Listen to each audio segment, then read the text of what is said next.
Good afternoon అండి. నా పేరు డాక్టర్ రాఘవేంద్ర.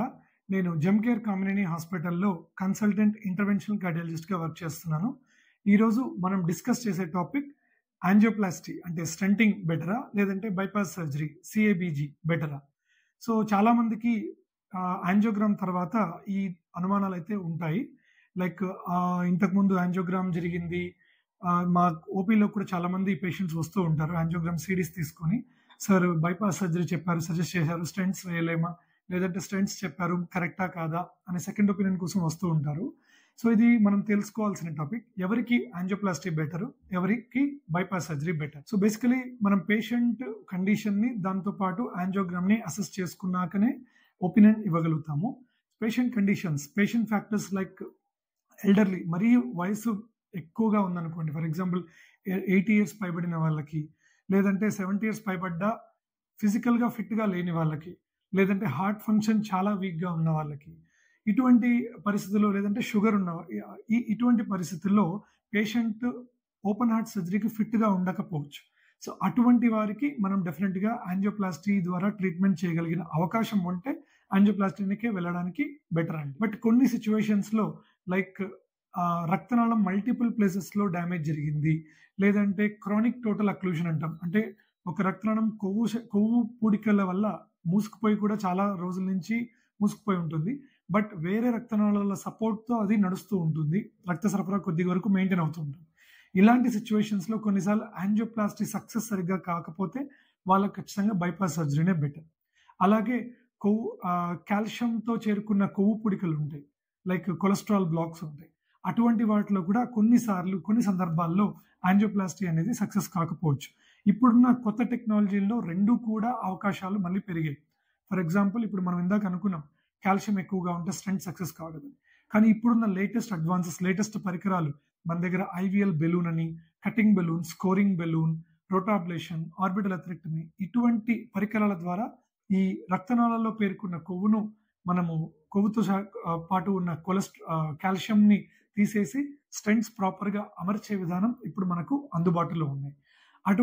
అలాగే బైపాస్ సర్జరీలో కూడా చూస్తే ఇన్ని రోజులు మనం ఓపెన్ హార్ట్ సర్జరీలో ఎలాగైతే పేషెంట్స్ రిస్క్ అనుకుంటూ ఉన్నామో, ఇప్పుడు మినిమల్ ఇన్వేసివ్ కార్డియాక్ సర్జరీస్ ద్వారా ఇటువంటి వాటిని ఈజీగానే ట్రీట్ చేయగలుగుతున్నాం. అంటే స్టెర్నమ్‌ని ఓపెన్ చేయకుండా సింపుల్ ఇన్సిషన్స్ ద్వారా ఓపెన్ హార్ట్ సర్జరీకి కూడా వీలవుతుంది. సో అందుకనే పేషెంట్ ఫ్యాక్టర్స్ ఏమున్నాయి, పేషెంట్‌కి ఇంతకుముందు లంగ్స్ ప్రాబ్లమ్ ఏమైనా ఉందా, హార్ట్ ఫంక్షన్ తీరు ఎలాగా ఉంది, వాటితో పాటు ఏమైనా కవాటాలు లీక్ అవుతున్నాయా, అంటే వాల్వ్స్ ఏమైనా లీక్ అవుతున్నాయా, ఇటువంటివన్నీ అసెస్ చేసుకోవాల్సిన అవసరం ఉంటుంది. ఫర్ ఎగ్జాంపుల్ బైపాస్ సర్జరీతో పాటు అంటే రక్తనాళాల్లో బ్లాక్స్‌తో పాటు పేషెంట్‌కి వాల్వ్స్ కనుక లీక్ అవుతూ ఉంటే అటువంటి పేషెంట్స్‌ని ఒకే ఆపరేషన్ అంటే bypass surgery plus valve replacement ద్వారా సర్జరీ ద్వారానే ట్రీట్ చేసుకునే అవకాశము అటువంటి పేషెంట్స్‌కి బెటర్ ఆప్షన్ అని మనం చెప్తూ ఉంటాం. అలా కాకుండా ఈ వాల్వ్ లీకింగ్ అనేది రీసెంట్‌గా స్టార్ట్ అయింది. అంటే హార్ట్ అటాక్ వల్ల స్టార్ట్ అయినదైతే అండ్ ఒకటే రక్తనాళంలో బ్లాక్ ఉన్నప్పుడు ఇటువంటి వాటిని మనం స్టెంట్‌తో ట్రీట్ చేసి వాల్వ్స్‌కి మందులు పెడితే కొంతమంది రికవర్ అట్‌లీస్ట్ 70-90% మంది రికవర్ అయ్యే ఛాన్స్ ఉంటుంది. సో ఇలా మనము పేషెంట్స్‌ని డివైడ్ చేసుకోవాలి. ఇంకొక ముఖ్యమైన అంశం షుగర్. సో మనం డేటా చూస్తే మల్టిపుల్ రక్తనాళాల్లో బ్లాక్స్ ఉన్నప్పుడు అంటే మల్టీ వెసల్ డిసీజ్ ఉన్న పేషెంట్స్‌లో ఫర్ ఎగ్జాంపుల్ 3 అంతకన్నా మించి స్టెంట్స్ వేయడం గాని వర్సెస్ బైపాస్ సర్జరీ ద్వారా ట్రీట్ చేసిన పేషెంట్స్‌లో మనం అవుట్‌కమ్స్ చూస్తే బైపాస్ సర్జరీ ద్వారానే కొంత పేషెంట్స్‌కి లాంగివిటీ బాగా ఉండే అవకాశం ఉంటుంది. But at the same time patient fitness అంటే ఇందాక మనం మాట్లాడుకున్నట్టు లంగ్స్ ఎలాగున్నాయి, వేరే అన్నీ కూడా చూసుకొని ఒకవేళ ఫిట్‌గా ఉన్న పేషెంట్‌కి అయితే ఎస్పెషల్లీ మల్టిపుల్ బ్లాక్స్ ఉండి ఆ రక్తనాళాలు బైపాస్ సర్జరీకి అనువుగా ఉంటే ఈ సెట్ ఆఫ్ పేషెంట్స్‌ని బైపాస్ సర్జరీ ద్వారానే ట్రీట్ చేయడం బెటర్. ఎస్పెషల్లీ షుగర్ ఉన్నప్పుడు.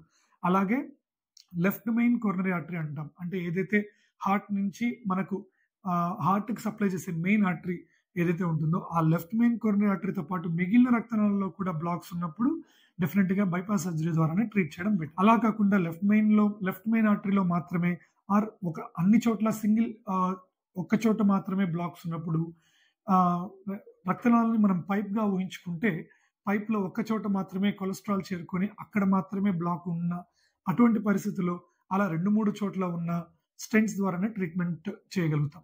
ఈవెన్ బైఫర్కేషన్ స్టెంటింగ్ అని, left main stenting, left main bifurcation, CTO intervention, ఇలా లేటెస్ట్ అడ్వాన్సెస్ ద్వారా స్టెంట్ చేయగలిగిన అవకాశాలు ఇప్పుడు చాలా మెరుగ్గానే ఉంది. So patient factors, angiogram factors and patient cardiac fitness factors, ఇవన్నీ హార్ట్ టీమ్ డిస్కషన్ అంటాము. అంటే ఒక కార్డియాలజిస్ట్, ఒక కార్డియోథొరాసిక్ సర్జన్ అండ్ మత్తు డాక్టర్, అనస్థెటిస్ట్, వీళ్ళందరూ కలిసి మేమందరం కలిసి తీసుకునే డెసిషన్ ద్వారానే పేషెంట్కి ఏది బెస్ట్ అని నిర్ణయం చేయడం జరుగుతుంది. సో మన జెమ్కేర్ కామినేని హాస్పిటల్లో మన ఇన్ హౌస్లో cardiologist, cardiothoracic surgeon and cardiac anaesthetist ముగ్గురం కూడా కూర్చొని ఇటువంటి కేసెస్ని స్పెషల్గా కన్సిడర్ చేసి వీళ్ళకి ఏది బెస్ట్ అని మనం ఫ్రీగా కూడా సెకండ్ ఒపీనియన్ ఇవ్వడం జరుగుతుంది. Thank you.